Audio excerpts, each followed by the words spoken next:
And as we said, she's a very funny girl. She has that it factor when it comes to comedy, when it comes to performing, when it comes to charming the audience. So I think that she will be incredible in...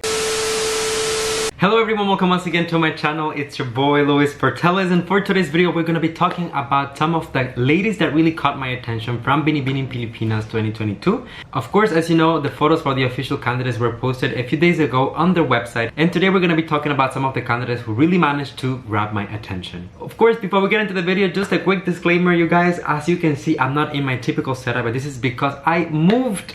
So it's time to say goodbye to the days of the dark background with the LED lights. Maybe I'll get some LED lights for this one. I don't know. Let me know in the comments if I should get some LED lights for this new place. But some things never change, so I still have my coffee right here. I have my lip balm, and I have all of the photos of the 12 candidates that I handpicked to talk about on today's video. So I hope that you enjoyed the video. If you do, don't forget to leave a like so that it gets recommended to more people. Subscribe to the channel for more videos like this one almost every single day. And last but not least, let me know in the comment section what do you think about my comments, my picks, and everything else that we will talk about during this video. But anyways, I'll see you with my list of candidates right after the intro.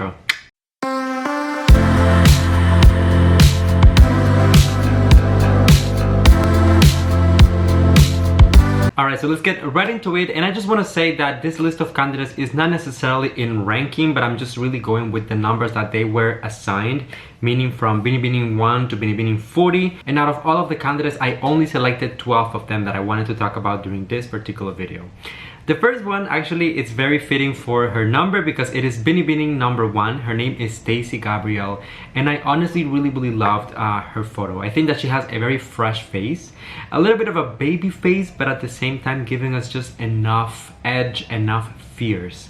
Of course, I know that these photos are, you know, official portraits. They are retouched, so we have to acknowledge that. But as a whole, I think that even through the retouched photo, you can still see that she is a very beautiful candidate. I already have a few crowns in mind that she could snatch, but of course we still have to wait for some of the challenges and the activities of the competition to see what she's capable of in person. But Stacey, right off the bat, captivating beauty. Next one on the list, we have Tiana Pinto, Binibining number 3. The first thing that I really noticed about her photo is her posture. She seems to be one of those technical queens, you know, that really keeps in mind the technical aspects of the competition. So I'm hoping to see her do very well in something like pasarela, evening gown, and some of those segments of the competition that really require particular attention and for you to be a perfectionist when it comes to how you present yourself on stage. Of course, this is just an assumption based on the photo and the way that she really showcased herself so fiercely, but this was enough for me to separate her from the rest. Moving on, we have Binibining 5, Karen Lori Mendoza. Of course, a fan favorite, and if I'm being honest, I'm so happy to see Karen come back. I said this already, but last year she was one of the front runners during the entire competition, and I think it was the Q&A segment that made her not get a crown at the end of the day. But it seems like she's back and stronger than ever. I think that her beauty is so beautiful. She has like a very sweet aura, very delicate, and something that I really appreciate about Karen, especially in this particular edition, is that every single time that I've seen her, she's smiling. She seems to be happy, she seems to be excited and ready for the competition, and that's exactly what we need. I think that she is a strong candidate for perhaps Miss International. I think that she has that very innocent and smart aura that usually Miss International candidates will have, but only time will tell. I just hope no more trick questions for the Q&A segment. Please let my girl get her crown. For the next candidate, we have another comeback queen, Binibining 7, Graciela Lim. I mean, I've said this before as well. I think that Graciela was one of the strongest candidates last year in terms of performance, also in terms of physical condition. She is just stunning, and I was quite surprised when I didn't see her get a title last year. One of the crowns that I think will be very fitting for her this year, of course, it will be Miss Grand International. I think that she has that Vava Boom effect, that very show business flavor that she will be able to perform very well during Miss Grand International. Of course, she's coming back as well with a refreshed look, with a new team as well, and a lot of support. So I'm expecting her to do well. She looks happy, she looks excited to be part of the competition.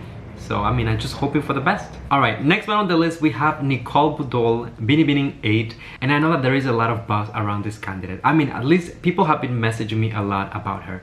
I know that she is a public figure. She is known in the entertainment business in the Philippines already, especially because of her sense of humor, you know, like how doesn't take herself very seriously, just a funny girl living her best life, you know, good vibes only. I really appreciate that. I like that. And I thought that a lot of people were kind of expecting me to bash her in a way and tell her that she is not pageant material, but I mean, I'm just gonna tell you, compared to previous editions, if we think of Miss Universe Philippines last year with the likes of Kisses de la Vin, there was this same conversation going on. And I think that ultimately, when you look at the competition as a whole, Kisses performed very well. So the only thing that I'm gonna say about Nicole is, let's give her a chance. Let's wait and see how she has been preparing for the competition, what she will deliver, and how she will perform. She has a lot of support. This is someone who comes with a lot of backing from the entertainment business, so you never know, she might surprise us. In terms of titles, I think that she would also do very well maybe in like Miss Grand International, because lately Miss Grand International has been turning into more of a, I don't want to say circus, but I want to say entertainment-oriented competition. And as we said, she's a very funny girl. She has that it factor when it comes to comedy, when it comes to performing, when it comes to charming the audience. So I think that she will be incredible in MGI. Moving on, we have Binibining 17. Her name is Chelsea Fernandez. And oh my god, this photo is just stunning.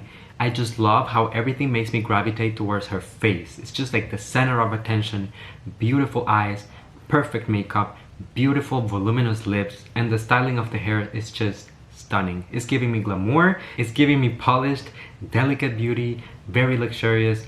I'm just in awe already. She is another one of the candidates who does have the aura for Miss International, so we'll see. I'm not familiar if this is her first pageant for Chelsea, but I'm excited for her journey and we'll be keeping a close eye on her. By the way, before we keep going and talking about the other candidates, as you guys know, I'm working currently on a series of interviews for Miss World Philippines. I just finished the Miss Universe Philippines series, and of course I will be working on a series of interviews for Binibining Pilipinas as well. So if you have any special requests or candidates that you absolutely want to see me talk to, let me know in the comment section and I will take those into consideration. Moving on, we have Binibining 25, Annalena Lacrini, and she already had me from the moment that I saw that smile. And I know that it's not a determining factor when it comes to a pageant or how well a competitor does, but I just think that since the beginning, just seeing that the candidate is enjoying the moment, the competition, just smiling, and that you can tell that it's genuine. I don't want no fake smile.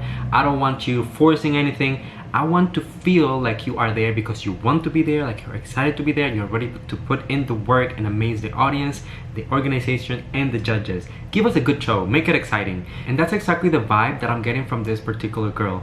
Physically speaking, I think that she is stunning. She looks incredible with this very minimal makeup, which of course, very standard for all of the candidates. I think that this was the thing, just like the Binibining Pilipinas t-shirt, the pants, very minimal makeup, and simple hairstyling. But it suits her really well, so I'm excited to see how she will look and how she will perform with more extravagant glam, with more extravagant outfits and gowns and all of that. So this is just the beginning. Next one on the list, we have Binibining 27, Jessica McEwen, and she's giving me a lot of show business vibes. Of course, because of that, I automatically will attach her to Miss Grand International, but I think that compared to all of the girls, there's a little something that is really standing out. I don't know if it's the warmer skin color, I don't know if it's the little bit more fierce makeup, or even the earrings that are giving her a little bit of an edge compared to most of the candidates that we have seen so far. The hair, we can see that there is a little bit of wind situation going on, so it's giving me diva vibes, and I'm just hoping that that same essence will also translate to the performance, to everything else that she will be able to present us during the competition. Of course, this type of candidates are very exciting because these are usually the ones who perform very well on stage. And on top of that, if they have the communication skills and a deep, profound advocacy, then what else do you want? Girl, it's a home run. Next, we have Binibining 28, a candidate that of course is a comeback queen. We have Gabriella Basiano. We know that she made it into the top 5 last year during Binibining Pilipinas 2021. Fan favorite, so solid. Her run last year was amazing, but I'm really happy to see her come back because I think that Gabrielle can really outperform herself from last year and go ahead and get a title. I know that with her communication skills, her beauty, and just everything that she learned already during this year of work with Binibining Pilipinas charities, she has grown so much, she has learned so much, and she will be able to apply all of those things all throughout the competition, but also throughout her reign if she was able to get a title. I'm still kind of undecisive about which title I will associate her with, because I think that Gabrielle is just an universal beauty. She could go really for a different title, and I'm pretty sure that she will still do very well in each one of them. So only time will tell, but I'm really excited. She was incredible last year, and I'm sure that this time around will be no exception. Next, we have Binibining 30, Jasmine Makongan. And of course, you guys know that I have a very soft spot for Jasmine. She was my very first interview ever, like first pageant interview, and I'm so happy to see her come back, because I thought that she did an amazing job last year when she competed during Binibining Pilipinas. Of course, she was one of the candidates who didn't get a title, but however, she still made it within the top 12. And if she's been preparing and if she has been working consistently, I think that this year might be her year. I will see her do very well in a competition such as Miss Intercontinental, for example. That was the first title that came to mind when I saw her type of beauty. And I'm going to say I love how she has elevated her styling and just the glam, the makeup, the hairstyle, and the wardrobe as well from last year. She looks more mature, she looks more confident, she looks more empowered. When it comes to this particular photo, my only feedback is going to be I'm not a fan of the hair behind the ears, but if you had the opportunity to look at some of the photos that have been released from the inscription days or some of the other, you know, candid photos that have been released of the candidates, her styling is just impeccable. So I'm so excited for you, Jasmine. I'm ready, my girl. Bring your A game, and it's gonna be a fun journey. All right, everyone, now let's talk about Binibining 35. We have Diona Macie, and I know, I'm aware, lots of you have informed me about the potential of this candidate, and of course, I can see it myself. I see that she has the it factor. I see that she has that, you know, very interesting aura, something that really makes you gravitate towards her. I see it in this photo, but I particularly see it on all of the other, you know, candid photos that I've seen of her on social media, Facebook, Instagram, and such. She seems to be very fierce, has a very interesting background. So already I did a little bit of my research, and I know that I'm going outside of the photo that we're talking about, but of course, I just want to say that I'm excited for her full performance. In terms of a title, I'm thinking of Miss Grand International, because she has that amazing show-stopping factor that perhaps now what we'll be looking for. I don't think that she will be the type of girl who will go to Miss Grand International and perform to the level of some of the other candidates with the screaming and yelling and coming up with crazy alternative ways of doing a pageant. But I think that she will be a very solid competitor. Similar to perhaps Samantha Panlilio last year. I think that she did so well and people just bash her for some reason. Well, I'm pretty sure that Diona is gonna be the type of girl who will go deliver what is expected of her, a quality performance, and then, you know, the outcome of that is really gonna be on the hands of the organization and the judge. Anyways, last but not least on the list, we have Binibining 40. Her name is Regina Tamondong, and honestly, I am such a fan of this photo. I think that she looks incredible. There's nothing crazy going on with the posture, the hands, the arms. It's just very simple. She is just looking straight into the camera, and I think that already she is I think that she's very captivating just doing that. So imagine if she was trying. I love the hairstyle, the ponytail. I love also that the hair is so long. It's just, I just love that. It's like a Cuban thing, don't ask. But in combination with her very beautiful makeup, fierce looks, but also giving us that little, you know, playful, innocent vibes, I think that she is one that we need to keep an eye on. The body is stunning, and I have honestly nothing to criticize. And that pretty much closes my 12 girls that I wanted to talk about during this particular video. As I said, this is just kind of first impressions type of thing based on the photos that were released only. And of course, as I said, these are not in any particular rank. This is not a topics video, it's just the girls that I wanted to talk about. And as I mentioned earlier, I will be doing interviews for Binibining Pilipinas, so if there is someone that you absolutely want me to talk to, let me know in the comment section. Let me know as well what was your impression of these girls, and I'll be glad to read your comments and reply and interact with you guys. If you enjoyed the video, don't forget to leave a like so that it gets recommended to more people. Subscribe to the channel for more videos like this one almost every single day. And last but not least, even though I moved, come here and give me a hug. We're still doing that here.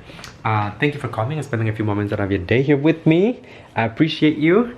And please, until I see you next time, stay safe, be kind to one another. Sending you all my love, all my kisses, and I'll see you on the next one.